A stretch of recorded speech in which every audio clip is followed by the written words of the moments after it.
करने के लिए समाजवादी पार्टी के वरिष्ठ नेता आजम खान साहब हमारे साथ हैं। आजम साहब, दूसरे चरण का जो मतदान है वो शुरू हो गया, चल रहा है।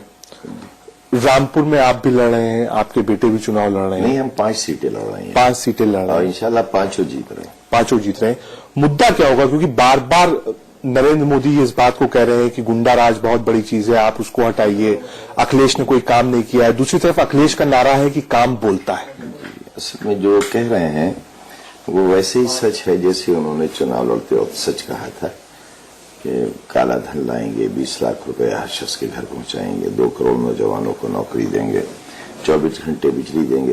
तो क्योंकि वो एक सच था तो अब लोग काफी भरोसा करते हैं उन पर। सभा में उन्होंने कहा किसानों को 2-2 लाख रुपया पहुंच गया तो सामने से खड़े होकर कहा झूठा है। अच्छा भी नहीं लगा हमें प्रधानमंत्री को भी झूठा कहे तो अच्छा नहीं लगता। प्रधानमंत्री को अधिकार है, पिल्ला कहे, कुत्ता कहे, हरामजादा कहे, भाई बड़े हैं कुछ भी कहें। तो क्या किया है वो तो सबक्सों में मशीनों में जा रहा है, जो कहा है और जो किया है। और जहां तक गुंडागर्दी की बात है, उनके साथ जो बड़े सर वाला है ना, तो हमारे यहाँ तो गुंडे जिला बदर किए जाते हैं। और जो गुजरात बदर किया गया हो, सोचो वो किस लेवल का क्रिमिनल होगा। वो राष्ट्रीय अध्यक्ष हैं। गूगल खुद बादशाह के बारे में क्या कहता है, वो भी आप सब पढ़े लिखे लोगों में तो लिखा। अलायंस की जरूरत क्यों पड़ी? गुंडा शब्द और गुंडागर्दी शब्द जो है ये उन लोगों पर शोभा नहीं देते जिन्होंने मैसेकर किया हो और आज भी दुनिया में उनके नाम और उनका कार्यकाल कलंकित हो। हिटलर भी हुआ था तानाशाह, चंगेज भी बादशाह हुआ था, हलाकू भी बादशाह हुआ था। तो रूल करने का मतलब ये नहीं हुआ कि आदमी इंसान हो गया। अब देखिए हमारे यहाँ कैसे बड़े बड़े लोग अपने आप को आदमी से सांड बन जाते हैं, आदमी से जानवर की तरफ चले जाते हैं। हम कोशिश करते हैं जानवर आदमी बने। अब जब आदमी जानवर बनने लगे तो क्या करेंगे आप? आपने सांड की बात कही। सांड वाली जो बात थी वो आपके पूर्व नेता जो थे समाजवादी पार्टी के, अमर सिंह, उन्होंने कहा था। वो भी लगातार ये कह रहे हैं कि मैं तो वही काम कर रहा था जो मुलायम सिंह यादव कह रहे थे। अब वो लोग एक हो गए, मैं अलग हो गया हूं, अब मुझे जो मन में आएगा मैं करूंगा, जो मन में आएगा वो कहूंगा। सांड को तो साथ नहीं रखा जा सकता ना। सांड को कैसे साथ रखें? हाँ, अगर वो घर के चौकीदार हो जाते तो मेम साहब गोद में लेकर कम से कम बाली सहला लेते। सर, अलायंस की जरूरत क्यों पड़ी जब समाजवादी पार्टी काम कर रही थी? लगातार लोग कह रहे थे विकास चल रहा है। आपको क्या परेशानी है? लोग कह रहे थे काम बोलता है, आज क्या जरूरत पड़ गई? अलायंस हमने किया, परेशान आपने क्यों? मतलब आप क्यों परेशान? आपको लगता है फायदा हो रहा है अलायंस से उत्तर प्रदेश में? हम कहते हैं कुछ हो रहा है। आपसे क्या मतलब? पार्टी हमारी, अलायंस हमारा, नफा नुकसान हमारा। मौलवी साहब क्यों दुबले शहर के अंदर? एक चर्चा एक चल रही थी कि आपने कांग्रेस को एक जमीन दी है। कांग्रेस के पास 29 सीटिंग थे, 10 विधायक ऑलरेडी जा चुके थे, 19 ही बचे थे, 105 सीटें। जमीन इसलिए दी है कि बहुत बुरों से जमीन छीनना है, एक छोटी लाइन थी, बड़ी लाइन बनाना है, बड़ी लकीर खींचना, ताकि समाज देश चलाने वाले लोग कुछ तो सही भाषा का इस्तेमाल करें। फायदा हो रहा है ये जो चल रहा है कि कल बापू को क्या कुछ नहीं कह दिया। अगर बापू की हत्या न हुई होती, यानी नाथूराम गोडसे का नाम लेकर कहा है, तो हिंदुस्तान के हिंदू मक्का और मदीना में नमाज पढ़ रहे होते।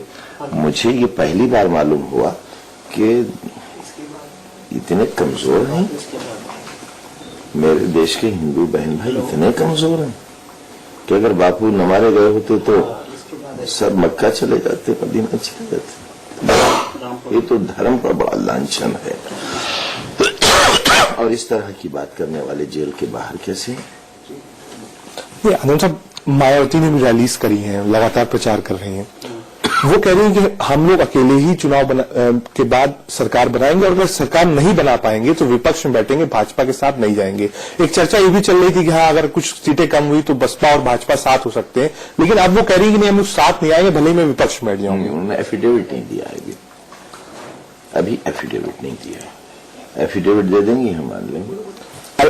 लड़ाई किससे है? भारतीय जनता पार्टी से आपकी है उत्तर प्रदेश में, या फिर बहुजन समाज पार्टी से? लड़ाई किसको मानते हैं, किससे है आपकी? अलग अलग जगह अलग अलग लड़ाई है। कहीं भाजपा से है, कहीं बसपा से है, अलग अलग जगह आपका मानना है। कहीं दोनों से मिलकर है, कहीं कुछ नहीं है। एक्सपेक्टेशन क्या है आपकी कि अलायंस कितनी सीटें जीतेगा उत्तर प्रदेश में? आपने लगातार दौरा कर रहे हैं, लगातार आपकी 250 से 300 के बीच में। अच्छा आनंद साहब, आप ही एक लौते वो शख्स थे जो न्यूट्रल शख्स थे पूरे 45 दिन के गैप में। लगातार इस बात को आप कह रहे थे कि मैं मनाने की कोशिश कर रहा हूं, दोनों तरफ बातचीत कर रहे थे आप। कुछ ठीक तो हो गया है। कुछ आपको लगता नहीं कि इससे कुछ नुकसान हुआ हो? नेताजी भी आज साथ होते, रामपुर आप लाए थे, बग्गी में बैठा घुमाया था, वो भी आते हैं कैंपेन है, बगी है, कैंपेन बगी वाला भी है, कैंपेन करते आपके लिए। आप उन बातों के लिए परेशान है। कुछ नुकसान हुआ उससे? पता चल जाएगा। बहुत घबराहट की क्या जरूरत है? मार्च दूर थोड़े, पता नहीं 5 साल कहां गुजर गए। ये चंद दिन भी गुजर जाएंगे। आखिरी सवाल है आजम भाई, राजनीति में पहले भी लोग इस बात को कहते थे, ये पर्टिकुलर मैं आपका एग्जाम्पल नहीं दूंगा, अब लगातार ये चीजें हो रही हैं कि जो लोग चुनाव लड़ रहे हैं, सीनियर होते जा रहे हैं, मिनिस्टर बन जा रहे हैं, वो अपने घर के जो सेकंड जनरेशन है उसको भी आगे कर दे रहे हैं। जैसे आपने एक लंबे समय तक नूर बानो जी उस परिवार का विरोध किया, आज अब्दुल्ला से भी सुबह हमारी बातचीत हुई, अब्दुल्ला नावेद मियां के खिलाफ लड़ रहे हैं। तो ये जनरेशनल वो है कि हाँ भाई, जो अगर पिता हो तो पुत्र भी राजनीति में आए, जो जनरेशन है वो चलती प्लूरलिज्म नस्ल दर नस्ल चला हजारों साल, उसे कमजोर करने में वक्त लगा, यहां मुझे खत्म करने में वक्त लगा। अभी जो उसकी जड़ें बाकी हैं उन्हें उखाड़ना है। हर जगह मैं अकेला नहीं उखाड़ सकता। और जिस जगह अब्दुल्ला को दांव पर लगाया है वो नवाबों का सबसे मजबूत गढ़ रहा है। 1952 से आज तक वो सीट एमपी की शक्ल में या एमएलए की शक्ल में उनसे के हाथ से हम भी नहीं निकाल सके। जिनको हमने खड़ा किया वो हार गए। लोग वहां मुकाबले को तैयार ही नहीं थे, कोई कैंडिडेट भी बनने को तैयार नहीं थे। तो हमारे लिए बड़े दबाव पड़ते रहे थे। और इसमें कोई शक नहीं, हम अगर चाहते तो सेफ सीट भी कहीं यूपी में दिला सकते थे, लेकिन मजा नहीं आता। अब अगर नया सिपाही तैयार किया है तो भिड़ंत भी बढ़िया होनी चाहिए। अगर कमजोर से लड़ा देता तो आगे फिर वॉरियर नहीं बन पाता। मुझे उसे वॉरियर बनाना है, तो इसलिए लड़ा रहे हैं से। बहुत शुक्रिया। और वो ये कह रहा है कि ये तो नाबालिग है। अब नाबालिग से इतना डर, तो सिर्फ इतना ही सुन के खुशी होती है कि नाबालिग जो उसकी नजर में नाबालिग। टफ सीट मानते हैं उसको आप? अब्दुल्ला की लॉन्चिंग के लिए एक टफ सीट है। सूचना तो यह है, बिल्कुल एक तरफा वोट पड़ रहा है। एक तरफा वोट पड़ा।